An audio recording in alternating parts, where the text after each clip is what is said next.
मूर्ति भंग पुस्तक में कल से आगे स्वामी जी लिख रहे हैं, सारा उपवन छान डाला, सारा जंगल रोंद लिया, कोई भी मनपसंद लकड़ी कारीगरों की नज़र में ना समाई। उन्होंने पूछा, कोई और स्थान बाकी है? सेठ बोला, बस एक जगह बाकी है, वह नदी किनारे वाला हमारा बगीचा। चलो वहाँ चले। बाग के ऐन मध्य में एक वृक्ष को देखकर कारीगरों ने दांतों तले उंगली दबाई, चिल्ला उठे, अद्भुत अद्भुत! देखो तो सही, इसका तना 10 आदमी हाथों में हाथ डालकर इसे घेर ले तो भी ये बाकी रहेगा। इसे देख ऐसा लगता है कि कोई हरियाली का पर्वत ही यहाँ उतर आया है। सेठ साहब, हमारी तथा आपकी दिंगत कीर्ति भी जंगल में फैलाना अब इस वृक्ष के हाथ में है। पता नहीं किसने इसे सींचा है। किसी दानवीर राजा की तरह इसकी उदार शाखाएं 10 दिशाओं में फैली हैं। इसका तो तिनका तिनका कुशल कारीगरी के काम का है। वणिक गहन गंभीर हो गया। सौदागर, तुम्हारा नवलख व्यापार इस हृष्ट पुष्ट वृक्ष की बलि मांगता है। ऐसे कारीगर बोले। बात सागर के कानों तक जा पहुंची। बलि, मित्र की बलि, प्रेम की बलि। सागर के हृदय में पीड़ा की अपार ज्वालाएं भभक उठीं। मैं इतना स्वार्थी, इतना क्षुद्र! ऐसा लगा मानो उसके दिल पर कोई आरा चला रहा हो। विचारों के हजारों चूहे मानो उसकी बुद्धि के वस्त्र को कुतर कुतर कर चूर कर रहे हों। मित्र की बलि, पिता की आज्ञा, कितना किसमें घाटा, कितना किसमें मुनाफा। मित्र का गूंगा मूक प्रेम, बाप की बोलती गरजती आज्ञा। ग्रंथों में यही तो आया है, पंथों ने यही तो बताया है। माता पिता की आज्ञा मानो नहीं तो संपत्ति से हाथ धो बैठोगे। उसकी बुद्धि चिता की काली चुनरी ओढ़ के गहन निराशा में डूबी थी। इतने में पिता पधारे और बोले, अभी तुम जवान हो, भावना में बह गए हो। हमने उस वृक्ष को काटने की इजाज़त दे दी है, तुम्हारे कल्याण के लिए। दूर दूर कुल्हाड़ की ठक ठक ठक ठक आवाज़ें आ रही थीं। वह कुल्हाड़े सागर के प्रेम पर पड़ रहे थे।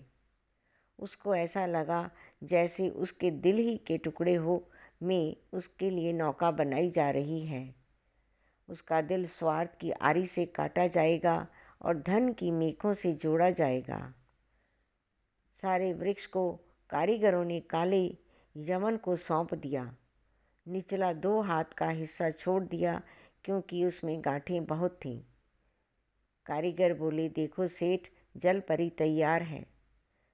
सेठ बोले, ओह, ये नौका है या स्वर्ग की अप्सरा? सागर, तुम्हारा भाग्य धन्य है कि ऐसी लकड़ी तथा ऐसे कारीगर तुम्हें मिल गए। सागर नौका को देखकर खिल उठा और उसका शमशान वैराग्य चला गया। एक दिन शुभ घड़ी में सागर की नौका रत्नों की पेटियां लेकर सागर की लहरों पर नाचती नाचती दूर देश चल पड़ी। नौका में बैठे बैठे अपने स्वार्थीपन सागर को कोसता रहा। दूर देश के राजा ने नौका का स्वागत किया। वणिक पुत्र को अपार धन देकर रत्नों को खरीद लिया। नौका सोने के सिक्कों से भर सागर फिर अपने वतन लौटने लगा था। अपने नगर किनारे से थोड़ी ही दूर वही स्वपन सुंदरी स्वर्ण मंडित नौका एक भंवर में फंस गई। मल्लाह कूद पड़े, नौका उलट गई। जैसे तैसे सागर भंवर से बाहर उसी टूटी नौका के फट्टे के सहारे किनारे पर पहुंच गया और बेहोश हो गया। उसकी सोने की काया मिट्टी में लुढ़क गई। मिट्टी ओढ़ना, मिट्टी बिछौना, मिट्टी का सिरहाना है। सुबह की ठंडी हवा के ठंडे झकोरों से सागर को थोड़ी चेतना आ गई और उसे अपने मित्र की याद आ गई। वह हवा से ही बातें करने लगा। अपना सर्वस्व लुटाने वाले मेरे परम मित्र, तेरा ये कृतघ्न इस संसार को अब छोड़कर जा रहा है। इसके पास एक फोटी कौड़ी भी नहीं है, कफन भी नहीं है। और वह एक भजन गुनगुनाने लगा। इस तन धन की कौन बड़ाई, इस तन धन की कौन बड़ाई, देखत नैनों में मिट्टी मिलाई। हाड़ जले कैसे जले, लकड़ियाँ भी नहीं। हाड़ जले कैसे जले, लकड़ियाँ भी नहीं।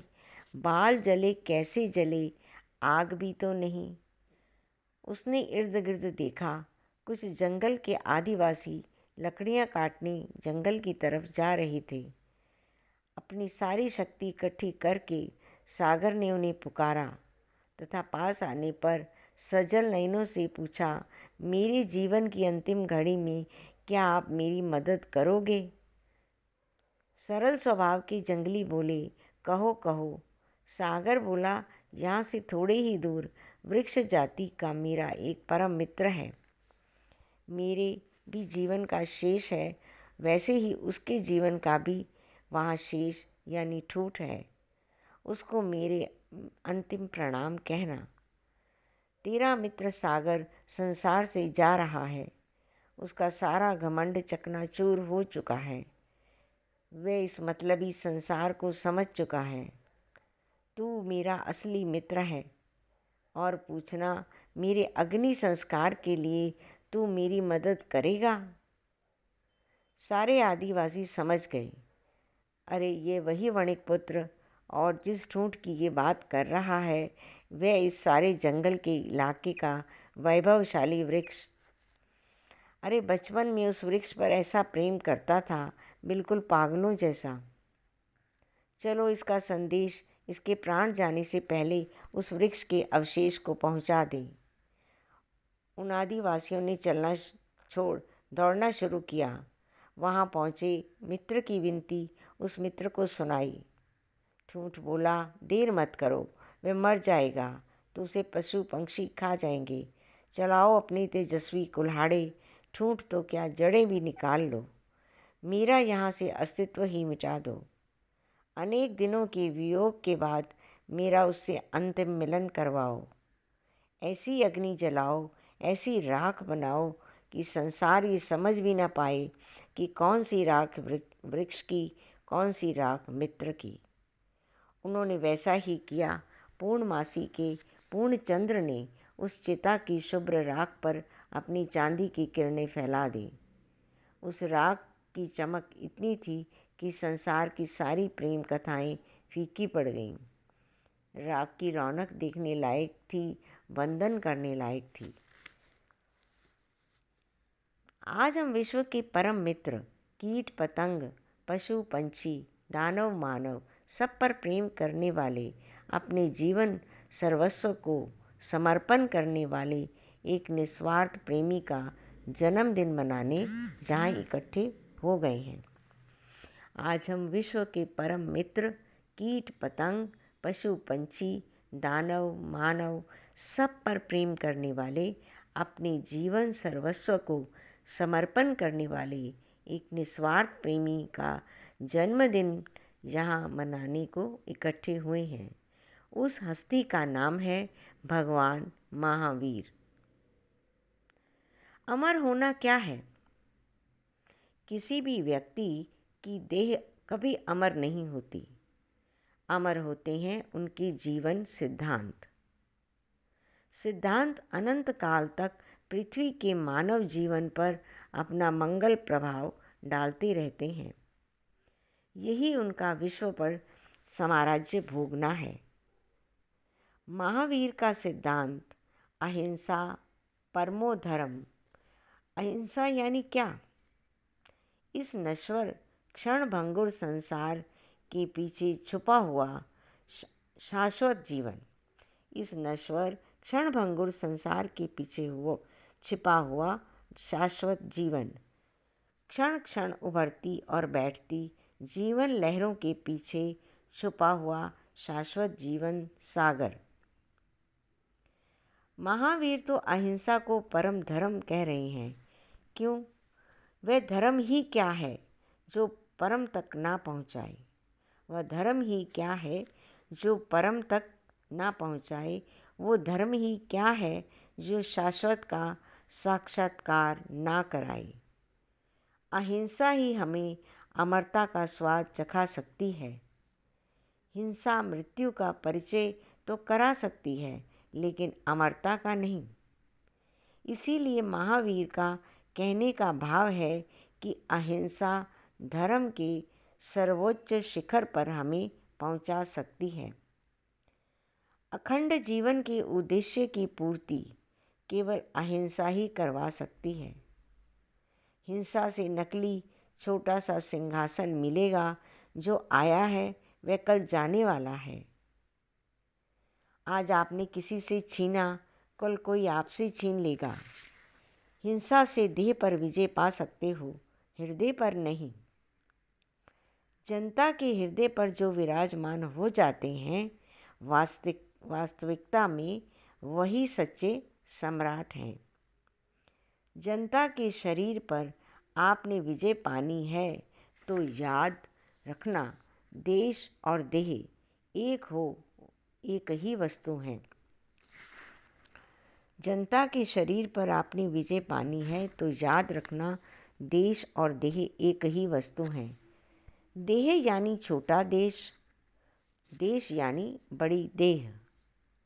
देखो, अगर आप देह पर या देश पर कब्जा करना चाहते हो तो आपको शस्त्र रखने पड़ेंगे।